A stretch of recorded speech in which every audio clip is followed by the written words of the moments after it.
አንዳንድ ምዕመናን ይናዘዙና አንድ ኃጢአት ይናዘዙና አይኔን ያዩታል።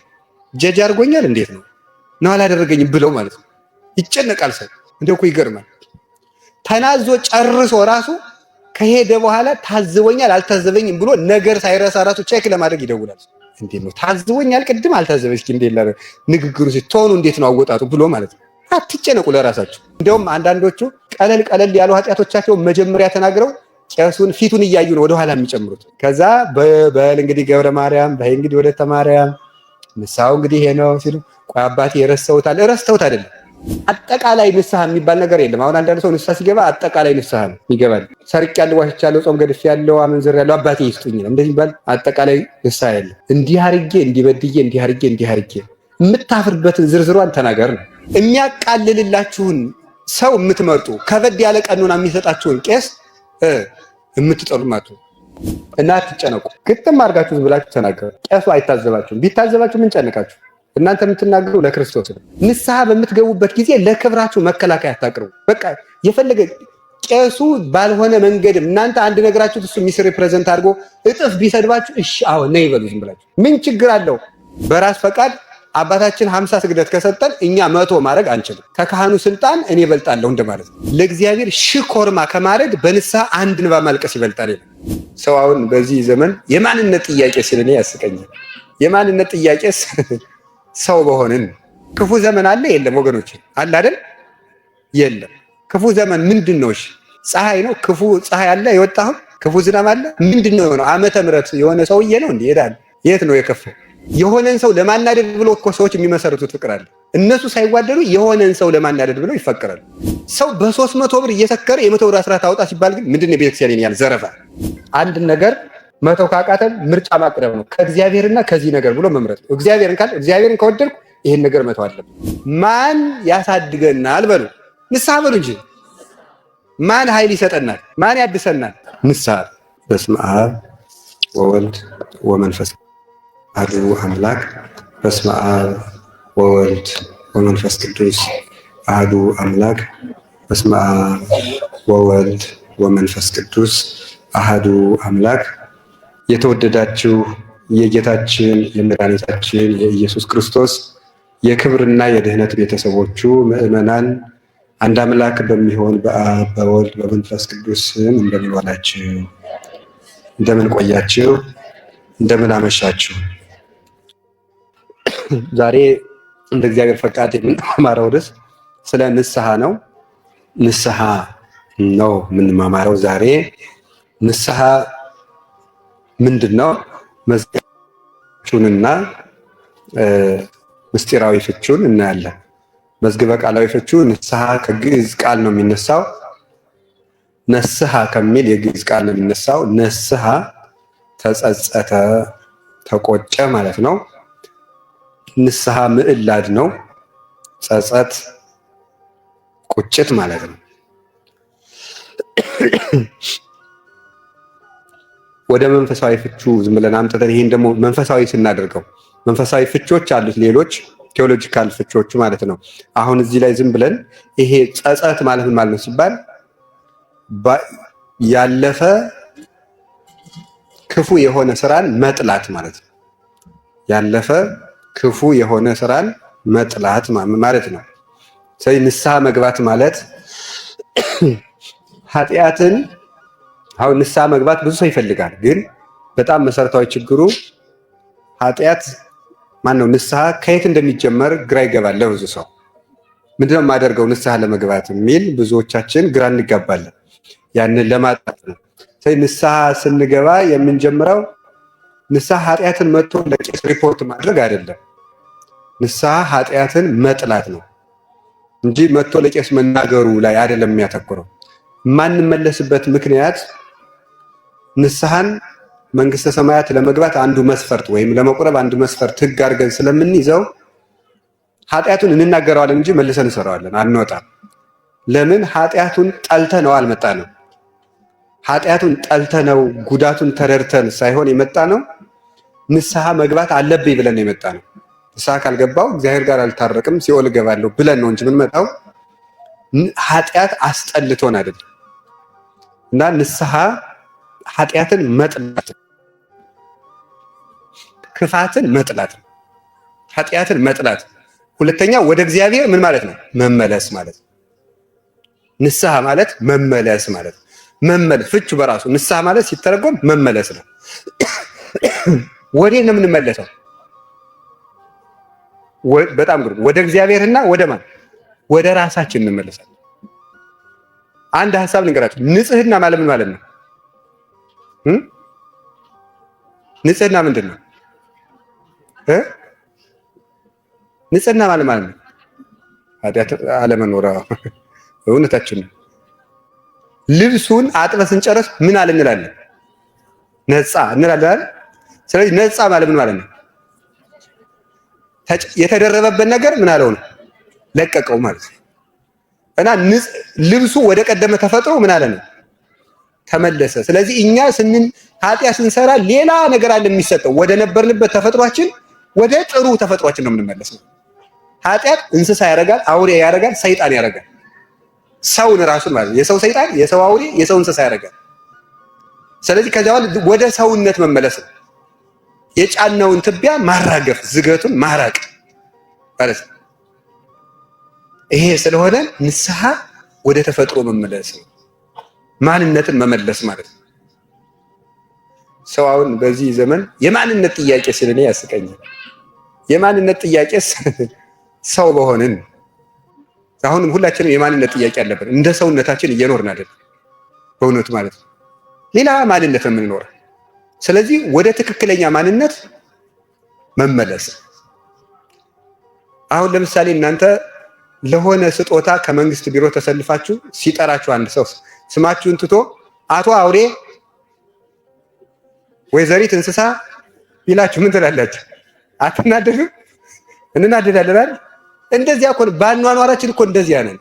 የሚነዳችሁ ከሆነ እንደዚያ ያለውን ጠባያችንን ምን ማድረግ ነው? ማስወገድ። ለምሳሌ መናከስ የምን ጠባይ ነው? ነገር እንጂ የአውሬ ጠባይ ነው። መናከስ ማለት አንዱን ማቁሰል፣ አንዱን ማስደሰት። እንደዚህ ሰላምታችንን ራሱ ትዝብት ውስጥ የወደቀ ሰላምታ ነው ያለን። እንደምን አላችሁ? ደህና ናችሁ ወይ? ደህና ነን። እንዴት? ይሄ ትክክል አይደለም። እኩል ልብ ሊኖረን ያስፈልጋል። ሰውን ራሱ ማስቀናት ራሱ ትክክል አይደለም። ማብሸቅ፣ የሆነን ሰው ለማናደድ ብሎ እኮ ሰዎች የሚመሰርቱት ፍቅር አለ። እነሱ ሳይዋደዱ የሆነን ሰው ለማናደድ ብለው ይፈቀራሉ። እንዲሁ ግርም እኮ ነው የሚያደርገው። እንደዚህ ያለ አስመሳይ ማንነታችንን መራገፍና ወደ ማንነታችን መመለስ፣ ሰው ወደ መሆን መመለስ ነው ንስሐ መግባት ማለት። ሰው ወደ መሆን መመለስ፣ ወደ እግዚአብሔር መልካችን መመለስ ነው። እሱ ነው ንስሐ። ከቃሉ ጋር ናችሁ? አሁን ንስሐ ይሄ ማለት ነው ብያቸዋል። ኑ ወደ እኔ ተመለሱ እኔም እመለሳለሁ ብሏል እግዚአብሔር። ይኸውላችሁ ሰው ያልሆነ ውሃ ከእናት ማህፀን ሰው ሆኖ ይወጣል። ሰውነቱ ፈርሶ ሰው ንስሐ ይገባል። ንስሐ ውስጥ ተሰርቶ ሰው ሆኖ ይወጣል። ንስሐ እንደገና የምንሰራበት ከተማ ነው። እንደገና ነው የሚሰራን እግዚአብሔር። አይዟችሁ፣ የፈለገ የፈራረስን ሰዎች ብንሆን ንስሐ ውስጥ ተሰርጠን ጥሩ የእግዚአብሔር ከተማ ሆነን እንወጣለን። ሌላው ከቃሉ ጋር ናችሁ? ልጁ በፅንሱ ወራት ከእናቱ ውጭ ህይወት የለውም። አለው የለውም? ንገሩ እንጂ። ሰው ከንስሐ ውጭ ህይወት የለውም። በማህፀን ውስጥ የሚያገኘው ምግብ አለ። እግዚአብሔር በሰጠለት በሰራለት ቱቦ አማካኝነት እናቲቱ የበላችው ሁሉ ወደ ልጁ አይላክም። እንደምታውቁት ተጣርቶ ለልጁ በሚመጥን መንገድ ለሱ የሚጠቅመውን ያህል ምግብ እየተሰጠው፣ ሙቀት እየተሰጠው፣ ኦክሲጅን እየተሰጠው፣ ምቾት ተሰጥቶት በጣም አስደናቂ ሐኪሞች ቁመው ቢያስረዱን ጥሩ ነበር ስለ ጽንስ አኗኗር ማለት ነው።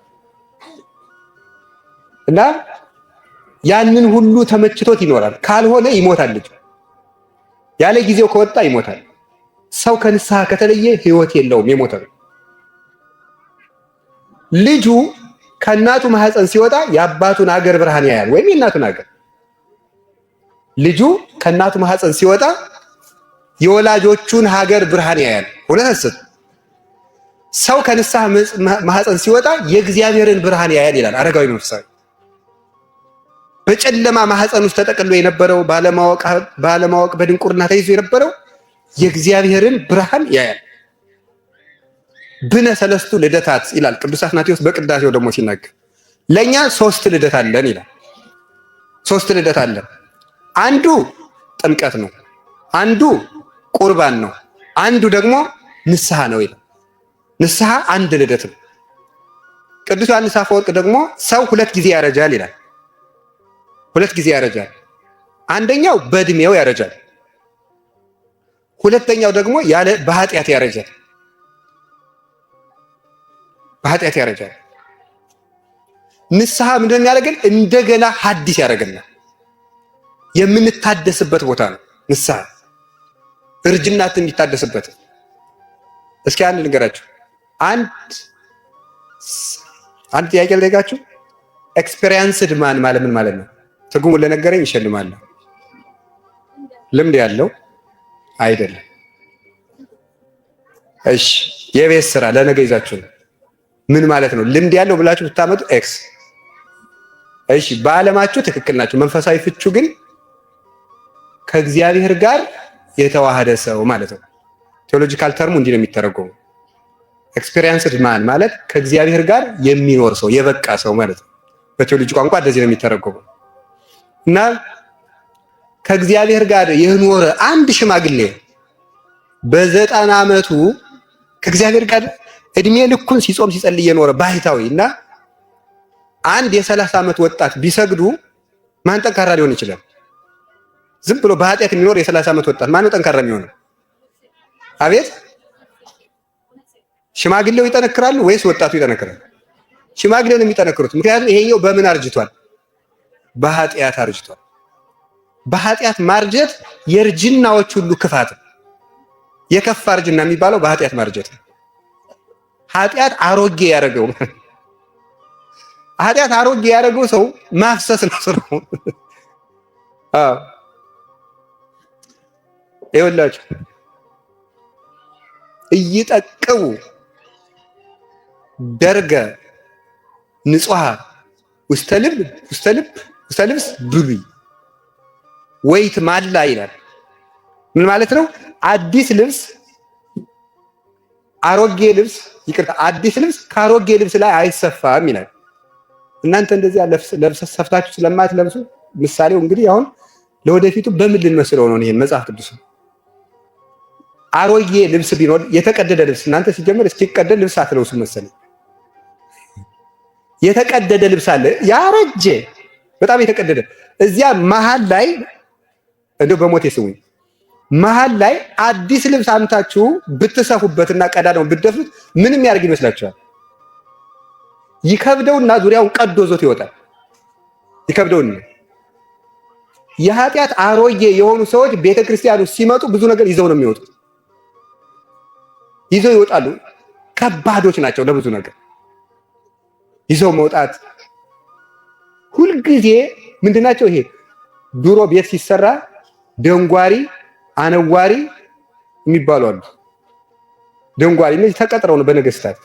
ይገርማል እኮ በነገስታት ዘመን ቤተክርስቲያን ሲሰራ ደንጓሪና አነዋሪ የሚባሉ አሉ። ደንጓሪ የሚባለው የሚገጥመው ነው። አነዋሪ የሚባለው ደግሞ አይ ይሄ ብዙ ጥሩ አይደለም እየተከተለ ኮሜንት የሚሰጥ ነው፣ ቤቱ እንዳይበላሽ ማለት ነው። እነዚያ ባለሙያዎች ናቸው። ይሄ ግን ሳይኖረው ነው የሚያነውር። ቁጭ ብሎ የሚተች ሰው አለ። ቁጭ ብሎ ትችት ሲሆን አይኑም ጆሮም የሚነቃለት ማለት ነው። እንደዚህ ባይደረግም የዕለት ውዳሴ ማርያም ሳይደግም ተነስቶ አቡነ ማትያስ አጥፍተዋል ይላል።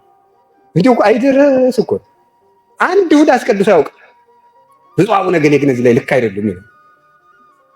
እኔ ለዚህ ሲሆን እውቀቱን የት እንደምታመጡት አንድ የሰባኪ ቀልድ አለ። የሰባኪ ቀልድ ምንድነው? ጾሙ ሊቀነስ ነው ሰባላል እና ይሄ ቁርጥ የሚባል አለ አይደል? አዲስ አበባ አሁን እንኳን ሰው ቁርጡን ቢያውቅ ይሻለዋል፣ ተወዷል።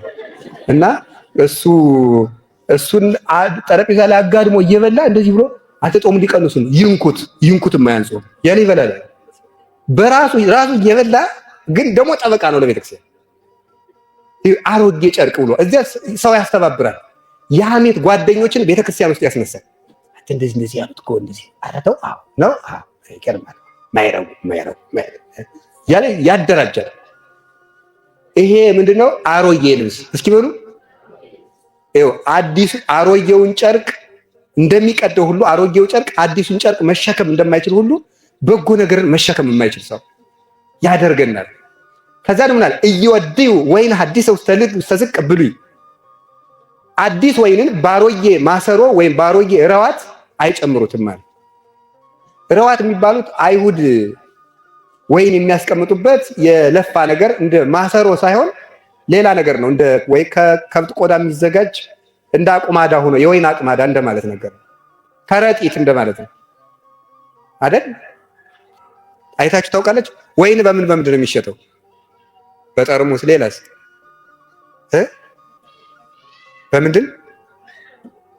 በቃ በሆነ ነገር እና እነዚያ በአዲስ ባሮጌ ማሰሮ ሲጨመር ምን ይደረጋ መስላችሁ? ባሮጌ ማሰሮ ሲጨመር ወይኑ ይሰነጥቀዋል ወይም ይቀደዋል። ልብ ብላችሁ ስሙ። ጌታ እኮ ነው ያስተማረ ማቴዎስ ምዕራፍ 9 ላይ አዲስ ወይን ባሮጌው ማሰሮ አይጨመርም ማለት። አዲስ ወይን ለምን ይሰነጥቀዋል? ዝቁ ይነቅ ረዋቱ ይቀደዳል፣ ወይኑ ይትካው ወይኑም ይፈሳል። ዝቁ ይነቅ ረዋቱ ይቀደዳል ማለት አዲስ ሕግ መማር አይችልም ነው። ባሮጌ ረዋት የተያዘ ሰው ሁሉን ነገር መሸከም ያቅተዋል፣ ስልቹ ነው። ቅዳሴ ይረዝምበታል፣ ስብከት ይረዝምበታል። ቤተክርስቲያን ላይ አስራት አውጣ መባል ይከብደዋል። ሰምታችኋል? ሰው በ300 ብር እየሰከረ የ100 ብር አስራት አውጣ ሲባል ግን ምንድነው ቤተክርስቲያን ያለ ዘረፋ? እንዲሁ እኮ ግርም ብሎ ነው የሚለኝ ማለት። ምናልባትም የ50 ብር ማስቲካ ገዝቶ ሊያኝክ ይችላል። 10 ብር ግን ለቤተ ክርስቲያን ግን ከተባለ ምንድነው ግን? ቤተ ክርስቲያን እኮ የገንዘብ መሰብሰቢያ ያደረጉት እኮ ይላል።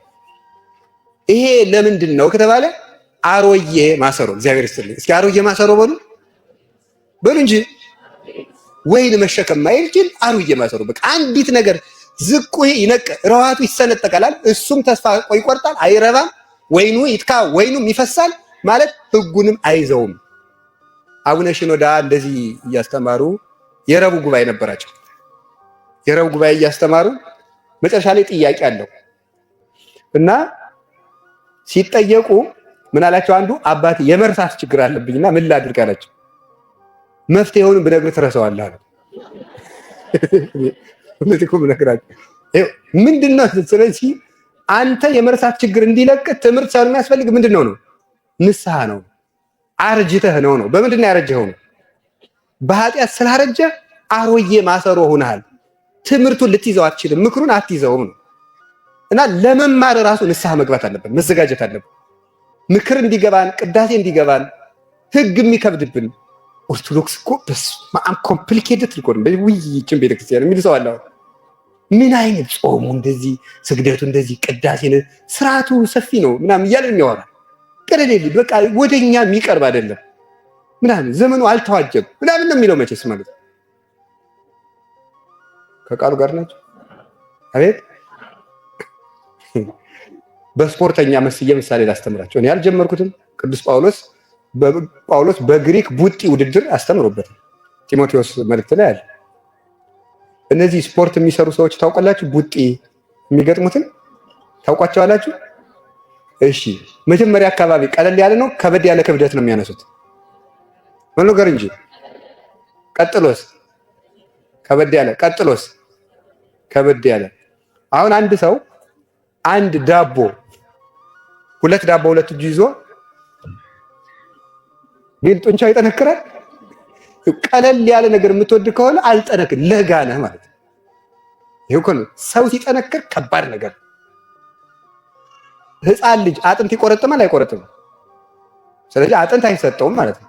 ስጋውን ነው የሚሰጠው ወይ ወተት ነው የሚሰጠው። አጥንት መቆረጥም የመብሰል ምልክት ነው። ጠንካራ ነገሮችን መሸከም በክርስትና የመጠንከር ምልክት ነው። ሕግ ይቀነስልን ሁሉ ይቅለልልን ማለት ግን የማርጀትና የማነስ ምልክት ነው። ይቀነስልን እንነስ፣ ትንሹን መመኘት ማለት ነው። እንዲያውም በገጠር በእኛ ሀገር በዚህ በኢትዮጵያ ገጠር ሰው ሲገባ አማችየው የሚለካው ቅልጥም ሰብሮ በመብላቱ ካልሆነ ዝም ብሎ ይሄ ልፍስፍስ ነው ማለት ነው። ይሰጠዋል አጥንቱና አንዳንዱ አማች ላለመዋረድ በኪሱ ነው ይዞት የሚመጣ የቀይ ወጡን አጥንት በኪሱ ይዞት ይሄዳል ማለት ነው። ወይም ደግሞ እንትን አለ፣ ይሄ ሙቀጫ ታውቃላችሁ? የሙቀጫ ግልገል ስጡኝ ይላል ልጅ ስጡኝ። እንደዚያ ካለ ማፈሪያ ነው። በጥርሱ ስርድም ቀጭቆ አድርጎ ከብላ ጀግና ነው እሱ ማለት። ይሄ ዝም ብሎ እንደ ሽማግሌ ዝም ብሎ ነካ ነካ አድርጎ የሚተው ይሄ ምን ሆኗል? አርጅቷል። እስኪ በሉ አርጅቷል ተናገሩ እንጂ ምን መቆርጠም ካልቻለ ከበድ ያለ ትእዛዝ ትታዘዙ እንዲህ የምትሉ ከሆነ አርጅታችኋል ማለት ነው። የሚሰለቻችሁ ከሆነ በቃ በዛ የምትሉ ከሆነ ወይ አርጅታችኋል ወይ አላደጋችሁም ማለት ነው። ማን ያሳድገናል በሉ፣ ንስሐ በሉ እንጂ። ማን ኃይል ይሰጠናል? ማን ያድሰናል? ንስሐ ኃይል ይሰጣቸዋል። ንስሐ ኃይል ይመልሳል። ድካም ያርቃል። አሁን ስናስቀድስ እንዲህ ቁጭ ብድግ ላባችን ጥልቅ የሚለው ለምንድን ነው? አርጅተን እስቲ አርጅተን በሉ። ንስሐ ስንገባ ኃይል እናገኛለን። እስቲ ቀጥ ብለን ማናስቀድሰው ለምንድን ነው? ረዝሞብን። አሁን እንደውም በእኛ ቤተክርስቲያን ነው እንጂ መቋሚያ አሁን መመኑ መቋሚያ ያለው እርኬታው መጌቶች ሊዘሙበት ነው። ይሁን ቤተ መቅደስ መቋሚያ ያለ እናንተ ወንበር አላችሁ። በእንክብካቤ እኮ ነው የምትኖሩ ታውቃላችሁ። ግን በጣም እንክብካቤ። እስቲ አሁን ግሪክ አብያተ ክርስቲያናት ብትሄድ ወንበር የለም፣ ወንበር የለም፣ መቋሚያ የለም፣ አይፈቀድም። እኛም ቀጥ ብለን ማስቀደስ አለብን ክርስቶስን እያሰብን። ለምን ይደክመናል? ቁጭ ቅዳሴው ሲያበቃ ተመስገን። ለምንድን ነው እንደዚያ የምንለው? አርጅተን እግዚአብሔር በንስሐ ያድሰን። እስኪ በሉ ወከመ ንዋየ ለብሃት ቀጠቅጦሙ ይላል መዝሙር 2 ላይ ሲናገር፣ እንደ ሸክላ ትቀጠቅጣቸዋለህ ይላል። እንደ ሸክላ ትቀጠቅጣቸዋለህ ማለት የሸክላ ሰሪ ልታድስ ስትፈልግ ምንድን ነው የምታደርገው መሰላችሁ? አሮጌውን ሸክላ ትቀጠቅጠዋለች፣ ታደቀዋለች፣ በደንብ ታደቀዋለች። ልም ይሆናል፣ ዱቄት ይሆናል። በውሃ ትለውሰዋለች። ከዚያ በኋላ ትሰራዋለች። ምን ታደርገዋለች? በእሳት ትተኩሰዋለች። ከዚያ በኋላ አዲስ ሸክላ ታወጣለች። እኛም አሮጌ ሸክላ የእግዚአብሔር ሸክላዎች ነን ይላል ቅዱስ ጳውሎስ ሮሜ ምዕራፍ 2 ላይ ሲናገር፣ የእግዚአብሔር ሸክላ ነን እኛ። በኃጢአት ስናርጅበት እግዚአብሔር ይቀጠቅተናል። በምን? በፍቅር በትር ልቡናችንን ይሰብረዋል። በውሃ ይለውሰናል ማለት እንድናለቅስ በንስሐ ያደርጋል። ይሰራናል፣ እንደገና የፈረሰውን ሕይወታችን ያዘጋጀዋል። በእሳት ይተኩሰዋል፣ በፍቅሩ ያጠነክረናል። በመንፈስ ቅዱስ ጸጋ ያበረተናል። እሱ ግን በመንፈስ ቅዱስና በእሳት ያጠምቃቸዋል የተባለ እሳት የተባለ መንፈስ ቅዱስ ነው። መንፈስ ቅዱስ ጠንካራ ኃያል ያደርጋል። ይሄንን የሚሰጠን ንስሐ ነው። ስለዚህ ንስሐ የምንወለድበት የምንታደስበት ነው። ከቃሉ ጋር ናችሁ? እግዚአብሔር ሁላችንንም ያድሰን። ነቢዩ ኤርምያስ አቤቱ ዘመናችንን እንደቀድሞው ምን በል ይላል? አድስልኝ። ክፉ ዘመን አለ የለም? ወገኖች አለ አይደል? የለም። ክፉ ዘመን ምንድን ነው? ፀሐይ ነው? ክፉ ፀሐይ አለ የወጣው? ክፉ ዝናብ አለ? ምንድን ነው የሆነው? ዓመተ ምሕረት የሆነ ሰውዬ ነው እንዴ? ይሄዳል። የት ነው የከፋው? ክፉ ዘመን የሚባለው ማን ነው? ሰው በሉ እንጂ። ስለዚህ ዘመን የሚታደሰው ማን ሲታደስ ነው? ሰው ሲታደስ። እንደው የቀድሞው ዘመን ያምጣልን።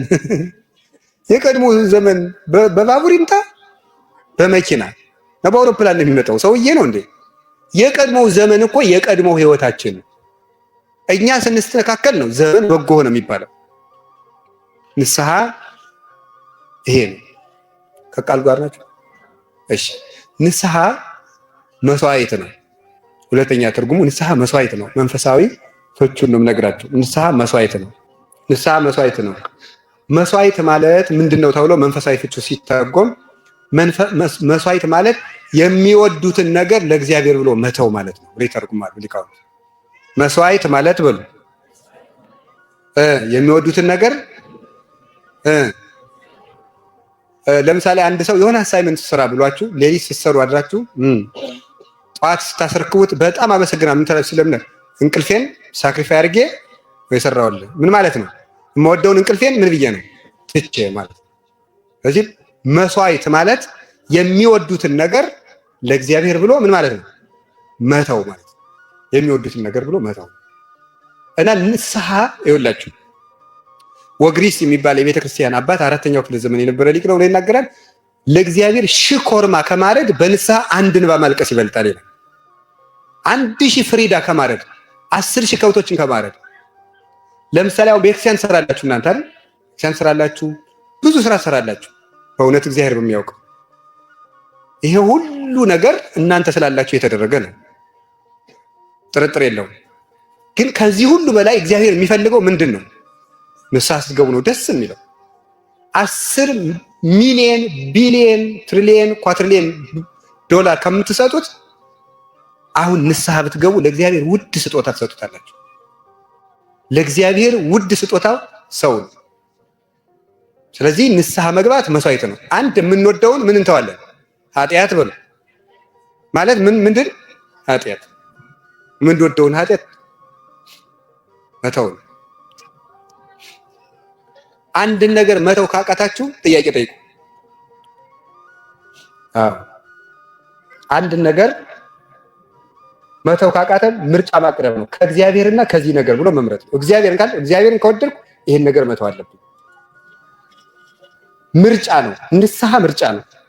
እግዚአብሔርን እመርጣለሁ ብሎ መምረጥ። ከዚያ ለመረጡት ነገር ደግሞ ዋጋ መክፈል ነው። ንስሐ ውስጥ የምንከፍለው አንዱ መስዋዕትነት ኃጢአትን መተው፣ ደስታን መተው ነው። ቀጥሎ ክብርን መተው ነው። ምንን መተው ነው ብላችሁ? ክብርን መተው ማለት ማለት መሰላችሁ? ለምሳሌ ንስሐ አባቶቻችን ጥሩ ሰው ብለው ሊያውቁን ይችላሉ። ሄደን ሌባ ነኝ ማለት አይከብድም? ይከብዳል። ሄደን አመንዝራ ነኝ ማለት አይከብድም? ይከብዳል። እሷን ለእግዚአብሔር መሰዋት ነው። ክብርን ለእግዚአብሔር ብሎ መተው ነው። ራስን ማዋረድ። ሄዶ ለካህኑ እንዲህ ያለው ሰው ነኝ። አጠቃላይ ንስሐ የሚባል ነገር የለም። አሁን አንዳንድ ሰው ንስሐ ሲገባ አጠቃላይ ንስሐ ነው ይገባል። ሰርቄያለሁ፣ ዋሽቻለሁ፣ ጾም ገድፌያለሁ፣ አመንዝሬያለሁ፣ አባቴ ይስጡኝ ነው እንደዚህ ይባል። አጠቃላይ ንስሐ የለም። እንዲህ አርጌ እንዲህ በድዬ እንዲህ አርጌ የምታፍርበትን ዝርዝሯን ተናገር ነው። ያችን የምታሳፍርህን ነገር ለእግዚአብሔር ብለህ ስትተዋት ክብርህን ስትተው ምን ይባላል? ይሄ መስዋዕት ይባላል። ሱ ርእሰከ ለዘሱአ ርእሶ በእንቲአከ። ላንተ ሲል ራሱን ለሰዋ አምላክ አንተም ራስህን ሰዋይ ነው። ላንተ ሲል ራሱን ለሰዋ አምላክ አረጋዊ መንፈሳዊ የሚለው ላንተ ሲል ራሱን ለሰዋ አምላክ አንተም ራስህን ሰዋ። ለክብራችሁ አትጨነቁልን። ለምሳሌ አንዳንድ ሰው እኔም ገጥሞኝ ስለሚያውቅ ነው። በእድሜ እንኳን በጣቴ በእጃችሁ ብትዘረጉ መንካት ትችላላችሁ። እድሜ ምን ማለት ነው? ቅርብ ነው እያልኳችሁ ነው። እዚህ አካባቢ ነው የኔ እድሜ። ግን እንደው በዚህች እድሜ የተረዳሁት ብዙ ነገር አለ እንደው መቼስ ከመኖር የሚታይ እና አንዳንድ ምዕመናን ይናዘዙና አንድ ኃጢአት ይናዘዙና አይኔን ያዩታል። ጀጅ አድርጎኛል እንዴት ነው አላደረገኝም ብለው ማለት ነው። ይጨነቃል ሰው። እንደው እኮ ይገርማል። ተናዞ ጨርሶ ራሱ ከሄደ በኋላ ታዝቦኛል አልታዘበኝም ብሎ ነገር ሳይረሳ ራሱ ቼክ ለማድረግ ይደውላል። እንዴት ነው ታዝቦኛል ቅድም አልታዘበኝ እስኪ እንዴት ላለ ንግግሩ ሲቶኑ እንዴት ነው አወጣጡ ብሎ ማለት ነው። አትጨነቁ ለራሳችሁ። እግዚአብሔርን በድለ ነው የለ እንዴ? አንድ ተራ ሰው ፊት ብትዋረዱ ቁም ነገር አይምሰላችሁ። በንጉሠ ሰማይ ወምድር በእግዚአብሔር ፊት እኮ ጨርቃችን አውልቀን እንታወቃለን። እንደ ስጦ ተሰጥተን ነው የሚያውቀን እግዚአብሔር። ሰው ነው ለብሰን የሚያውቀን እግዚአብሔር እርቃናችን ያውቀናል። ባዶአችንን ያውቀናል። የውርደታችን ላይ አይቶታል እኮ እግዚአብሔር። ምን አስጨነቀ? ቅዱስ ዮሐንስ አፈወርቅ ይላል ማቴዎስ ወንጌል ሲተረጉም አንተ ሞኝ በአንድ ቄስ ፊት መዋረድና በእግዚአብሔር ፊት መክበር ይሻላል፣ በአንድ ቄስ ፊት ላለመዋረድ ብለህ በእግዚአብሔር ፊት መዋረድ ይሻላል ይላል። ራሳችንን አዋርደን መናገር፣ ለክብራችን አለመጨነቅ። ቢያወራብኝሳ እንደውም አንዳንዶቹ ቀለል ያሉ ኃጢአቶቻቸው መጀመሪያ ተናግረው ቄሱን ፊቱን እያዩ ነው ወደኋላ የሚጨምሩት። ከዛ በል እንግዲህ ገብረ ማርያም በይ እንግዲህ ወለተ ማርያም ንስሐው እንግዲህ ይሄ ነው ሲሉ ቆይ አባቴ ረስተውት አይደለም እንደዚህ የማጥሩ አባት ከሆኑ እስቲ ዋናውን ልንገሮት አይነት ነገር ነው። እንደዚህ የማይቆጡ ከሆነ ቆይ ዋናውን ላምጣው ነው። ስለዚህ እንደዚያ ከማለት መጀመሪያውኑ ተናገሩት። ሐኪም አይደል? እስኪ አሁን ከባድ በሽታ ቢይዛችሁ አይ የያዘ በሽታ ጠባብቅ ላይ ነው አላሳይም ትላላችሁ። ለሐኪሙ ይባላል አይባልም። ወስዶ ይታከማል። የሚያፍርበትን ነገር ሁሉ ነው ሰው ለሐኪም ገልጦ የሚያሳየው። የምናፍርበት ነገር ሁሉ ለካህኑ መገለጥ አለበት። ያን ስናደርገው መስዋዕት ተሰዋን። ምንድን ነው የሰዋ ነው? ክብራችን በሉ እስቲ ክብራችን ሰዋን ማለት ነው።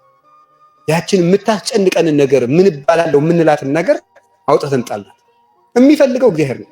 እግዚአብሔር የሚፈልገው የእኛን ኃጢአት ሪፖርት ለሱ የሚጠቅመው ሆኖ አይደለም። ንስሐ እየመጣችሁ ለእኔ ንገሩኝ የሚለው ኃጢአታችንን ስንናገር ስለምንዋረድ፣ ራስን መዋረድ ከፍ ስለሚያደርግ ነው።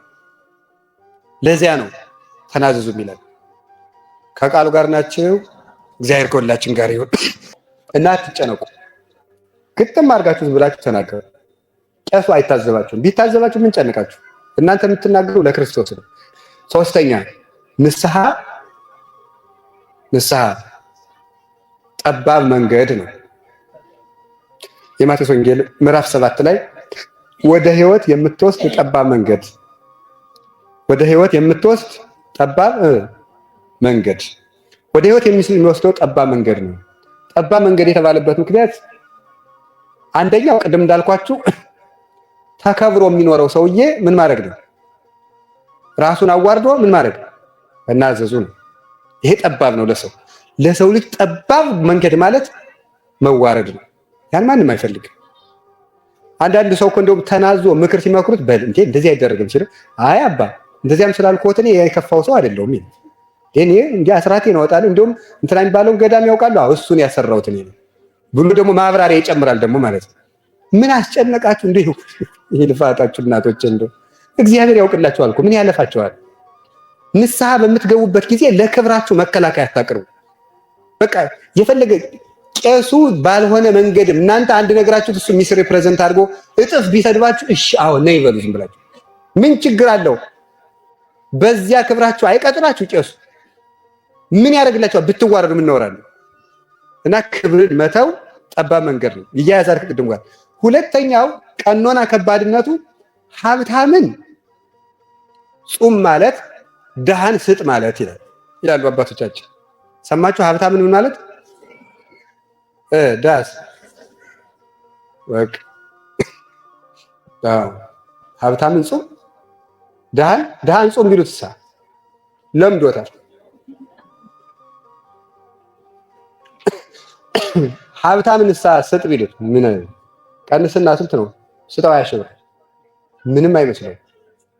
አሁን አንዳንድ ሰው አለ ብድግ ብሎ ንስሐ አባቱ እና ጉባኤ አለ ሲሉት አባ መዋጮ ካለ ይንገሩ ይደውሉልኝ የሚል ሰው እንዲው ማምላክ መግረፍ ነበር ልል አይደለም። እውነቴን ነው የምነግራችሁ። እንዲህ በቃ እንደው በገንዘብ መንግስተ ሰማያት የሚያስተዳድር ነው የሚመስለው። መጀመሪያ እናንተ ነው መምጣት ያለባችሁ። በቃ እንደዚያ ከሆነ ጥሩኝ፣ የሚያስፈልግ ነገር ካለ ይንገሩኝ፣ ሁሉ ነገር ላይ ይጥሩኝ። በቃ ብሎ ትምህርት አይመጣ፣ ቅዳሴ አይመጣ፣ አይቆር፣ አይማር፣ አይመከር። ምክንያቱም እሱ ክቡር ነው። ካምፓኒ ማስተዳደር ከጽድቅ ጋር የሚያገናኘው ነገር የለም። ትመከራለህ ቁጭ ብለህ። መመከር ያስፈልገናል፣ መገሰጽ ያስፈልገናል። ስለዚህ አሁን እኔ የምነግራችሁ ነገር ምንድነው? ከሹመታችሁ ከምን ከትምህርታችሁ ከታይተላችሁ ጋር አታያይዙ። በቃ ተማሩ፣ ተመከሩ። ንስሐ መግባት ማለት ጠባቡን ጎዳና መቀበል ነው። የሚያቃልልላችሁን ሰው የምትመርጡ፣ ከበድ ያለ ቀኖና የሚሰጣችሁን ቄስ የምትጠሉ ማለት ነው። አሁን ንስሐ አባት የሚበዛለትና ንስሐ ልጅ የሚበዛለትና የሚያንስበት ቄስ አለ። የሚበዛላቸው የማያካብዱ ሰዎች የሚባሉት ናቸው። ንስሐ ይገባሉ። ንስሐውን ይነግረዋል። ቁረብ ልጅ ገብረ ማርያም ቁረብ፣ ዝም ብለህ ንስሐ ትገባለች። ቁረቢ ወለተ ማርያም፣ አንቺማ ለጋሲቱ ደጊቱ ቁረቢ፣ አንቺ ቁረቢ ሲላት ደስ ብሎት አባ እናቴ ጥሩ ሆናቸው ትላለች። የለም አባ ጥሩ ናቸው ብሎ ማማካየት የለም። ቀኖና መቀበል። እንደውም ይላል መሰላችሁ ማቴዎስ ወንጌል ምዕራፍ 5 ላይ ሲናገር አንድ ምዕራፍ ለወሰደ ሰው 2 ምዕራፍ አብረው ሂድ። እስኪ በሉ አንድ ምዕራፍ ለወሰደ ሰው 2 ምዕራፍ ምን በለው ነው አብረው ሂድ። ይሄ ምን ብለው ይተረጉሙታል የኛ ቤተክርስቲያን ሊቃውንት? አንድ ሳምንት ቀኖና ንስሐ አባት ሲሰጥህ አባቴ ተስማምቶኛል ይጨምሩኝ በል፣ ይጨምሩኝ ተስማምቶኛል በል ነው። ያ ማለት ኃጢአታችን የሚሰረየው በቀኖናው ብዛት ነው ማለት ግን አይደለም። ስጋችን ለመገሰጽ ነው። እሱን ነገ እንነጋገራለን፣ ለዛሬ አንነጋገርበት። ስለዚህ እንደው ጨምሩኝ ነው የሚባለው። መሬት አብዝቶ ለሰራት ነው አብዝታ ፍሬ የምትሰጠው፣ ለነካካት አይደለም። ሰውነታችንም አብዝቶ እንዲሰራበት ጸሎት ይጨምሩኝ፣ ስግደት ይጨምሩኝ፣ ጾም ይጨምሩኝ ነው የሚባለው። ግን በራስ ፈቃድ መጨመር ግን ትክክል አይደለም። በራስ ፈቃድ አባታችን 50 ስግደት ከሰጠን እኛ 100 ማድረግ አንችልም። ከካህኑ ስልጣን እኔ እበልጣለሁ እንደማለት ነው። አስፈቅዶ ጨምሩኝ ነው የሚባለው። ይህም ማወቅ ይገባል። ስለዚህ እግዚአብሔር ሰዎች ንስሐ ምን መንገድ ነው ያልኳችሁ? በሉ ንገሩኝ እንጂ ጠባብ መንገድ። ጠባብ መንገድ ማለት የማንፈልገውን ነገር ሊያዘን ይችላል። ቄሱ ማለት ነው። የማንፈልገውን ነገር ሊያዘን ይችላል። ንስሐ ይሄ ነው። ከቃሉ ጋር ናችሁ። ንስሐ ሁለት ነገር ልናገርና ይበቃኛል። አንደኛው ንስሐ ማለት ሱታፌ ክርስቶስ ነው። እስኪ ሱታፌ ክርስቶስ በሉ። አቤት ያማል ማለት ነው። ክርስቶስን ምን ማለት መምሰል ማለት ነው። ክርስቶስን መምሰል። አንድ ሰው ንስሐ ሲገባ ክርስቶስን ይመስላል። እንዴት? በጣም ውስጠ ውሳጤ የሆነ አካሄድ ነው። ውሳጣዊ አተረጓጎም ነው ይሄ። ጌታችን ኢየሱስ ክርስቶስ በዕለተ ዓርብ ምን ሲባል ነው የዋለው? ምስጋና ይግባው። ምን ሲባል ነው የዋለው? ኃጢአተኛ ማለት ነው ሲባል ውሏል አልዋለም? ውሏል። ኃጢአተኛ ሲባል ውሏል። አንድ ምዕመን ከንስሐ አባቱ ሂዶ ኃጢአተኛ ነኝ ሲል ማንን እየተሳተፈ ነው? ክርስቶስን በመስቀል እየመሰለው ነው። ልዩነታችን ክርስቶስ ሳይገባው እኛ ደግሞ በሚገባ ነው። ስለዚህ ክርስቶስን ለመምሰል ነው። ደስ አይላችሁም? ደስ አይላችሁም? እውነቴን እኮ ነው የምነግራችሁ። ጻድቃን ከተወለዱ ጀምረው ሳይበድሉ ማንን ይመስላሉ? እኛ ደግሞ በድለን ስንናዘዝ እንድንመስለው አደረገን። እድል ሰጠን ከነሱ ጋር። ይሄ በጣም ትልቅ እድል ነው። ቸርነቱን ተመልከቱ። አርሃ ወለነ ኅቡዓተ ንስሐ። ቅዱስ ጎርጎርዮስ ነባቤ መለኮት ሃይማኖተ አበው ምዕራፍ 60 ላይ ሲናገር የንስሐ በር ከፈተልን ይላል። ቀዳሚሰ ወሀበነ አርአያሁ ክብርተ ወድኅረሰ ነሣ ህሱረ ህላዌነ። አስቀድሞ በመልኩ ፈጠረን፣ ኋላ ደግሞ የእኛን ጎስቋላ መልክ እሱ ለበሰ። ቀጥሎ አርሃ ወለነ ኅቡዓተ ንስሐ የንስሐ በር ከፈተልን፣ ወደ እሱ እንድንገባ አደረገን። ክርስቶስን የምንመስልበት ትልቅ ህይወት ነው ንስሐ። ኃጢአትን ለቄስ ነግሮ መሄድ የሚል ትርጉም አትስጡት። መናዘዝ ማውራት ብቻ አድርጋችሁ አትሰሩ። ትልቅ ክብር ነው። አንድ ሰው ከቄስ እጅ ስር ሲውል ቁጭ ብሎ ታች መሬት ላይ ቁጭ ብሎ ለቄሱ ሰርቄያለሁ፣ ቀጥፌያለሁ፣ ዋሽቻለሁ እያለ ሲናዘዝ በዕለተ ዓርብ ምስጋና ይግባውና ወንበዴ ሲባል የዋለውን ክርስቶስን ይመስላል። ይሳተፈዋል፣ ትሁት ይሆናል። ክርስቶስ በሊቃነ ካህናት እጅ ሲገረፍ እንደዋለ በቄሱ እጅ ስር ይውላል ይሄ ሰው። ከዛ ጌታችን ኢየሱስ ክርስቶስ ወይም ኃጢአተኛ ተብሎ አልቀረም። ምን ተደረገ ደግሞ? የኃጢአተኛን ዋጋ ምን ተደረገ? ተገረፈ። አሁን ለብዙ መሰደቡን ኃጢአተኛ ነኝ ብለን በመናዘዝ እንሳተፈዋለን። መገረፉን ደግሞ ቀኖና በመቀበል እንሳተፈዋለን። እሱ ኃጢአተኛ ተብሎ አልቀረም፣ ተገረፈ። እኛም ኃጢአተኛ ነኝ ብለን አንቀርም፣ በቀኖና እንገረፋለን። አያችሁት እንዴት የመስቀሉን ውሎ እንደምንሳተፈው? በዕለተ ዓርብ አብረነው እንደተሰቀልን የሚያስቆጥር ክብር ነው። ለዚህ ነው ንስሐ ከሰባቱ ምስጢራተ ቤተክርስቲያን አንዱ ሆኖ ምስጢረ ንስሐ የሚባለው። ንስሐ አንዱ ምስጢር ነው የሚባለው ለዚህ። በዘመን ከቀረበን ቄስ እየተናዘዝን በዘመን ከራቀን ከክርስቶስ ጋር አብረን ተሰቅለን እንውላለን፣ አብረነው እንነሳለን አላችሁ። ስለዚህ ከክርስቶስ ጋር ምን አደረግን ማለት ነው? ተሰቀልን። እስኪ በሉ ከክርስቶስ ጋር ተሰቀልን በሉ። ከክርስቶስ ጋር እኔ የእግዚአብሔር ቤተሰቦች። እግዚአብሔር ግን ከዚህ በላይ ምን እንዲያደርግልን ትፈልጋላችሁ? ቆይ ጌታችን ኢየሱስ ክርስቶስን መስቀል ተገኝተን መቼም አላገዝነውም። ራሱኑ በድለን መልሰን ኃጢአታችንን ስንናገር ዓርብ መስቀል አብረን ተሸክመን እንዳገዝነው እንዲቆጥርልን አድርጎ ነው የሰጠው።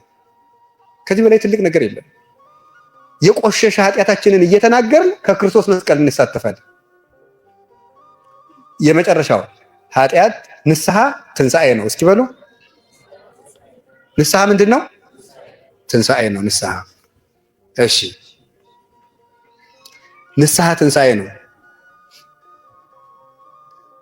ራዕየ ዮሐንስ ምዕራፍ 20 ቁጥር 6 ብፁዕ ዘረከበ ክፍለ በትንሣኤን ተትቀድም መጽያ። በመጀመሪያይቱ ትንሣኤ እድል ያገኘው ሰው ብፁዕ ነው፣ በሱ ላይ ሞት ስልጣን የለውምና ይላል። በመጀመሪያይቱ ትንሣኤ እድል ያገኘ ሰው እሱ ብፁዕ ነው፣ ሞት በሱ ላይ ስልጣን የለውም። የመጀመሪያይቱ ትንሣኤ ምን ትባላለች? ትንሣኤ ልቡና ትባላለች። ኃጢአትን በንስሐ ሰውነትን በንስሐ መቀስቀስ ነው። ዲያቆኑ ስናስቀድስ እንዲህ ይላል፣ የተቀመጣችሁ ተነሱ ይላል። ቅዳሴ ላይ መቀመጥ ይፈቀዳል ወይ? ይፈቀዳል።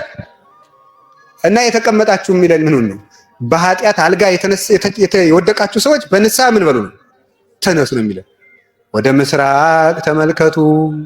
እንዴ ሁላችን ወደ ምስራቅ ዞር ልንና ቅዳሴውን ትተን ወደ ምስራቅ ተመልከቱ ማለት ወደ ክርስቶስ መምጣት ተመልከቱ ነው። ንስሐ ግቡና የክርስቶስን መምጣት አስቡ ነው። ልክ እንደ መብረቁ ነው ይመጣል ስለሚለው ብርሃኑን አይቶ ነው ምስራቅ የሚለው። የክርስቶስን መምጣት አስቡና በንስሐ ንቁ ነው የሚለው። መንቃት አለብን ይላል የዚህ ዘመን ሰው። የምንነቃው በንስሐ ነው። ስለዚህ ኃጢአት ትንሣኤ ነው። በመጣንበት ጊዜ የሚቀበል ባለንበት ሁኔታ የሚያስነሳል ማንንም የማይንቅ የቸርነትና የምሕረት ባህር የሆነ ኢየሱስ ክርስቶስ እሱ የምሕረት አባት ነው። ያስነሳናል። ክርስቶስ የሁላችንንም ውድቀት ያንሳልን፣ ትንሣኤ ይስጠን፣ ከሞትንበት ይቀስቅሰን መድኃኒዓለም።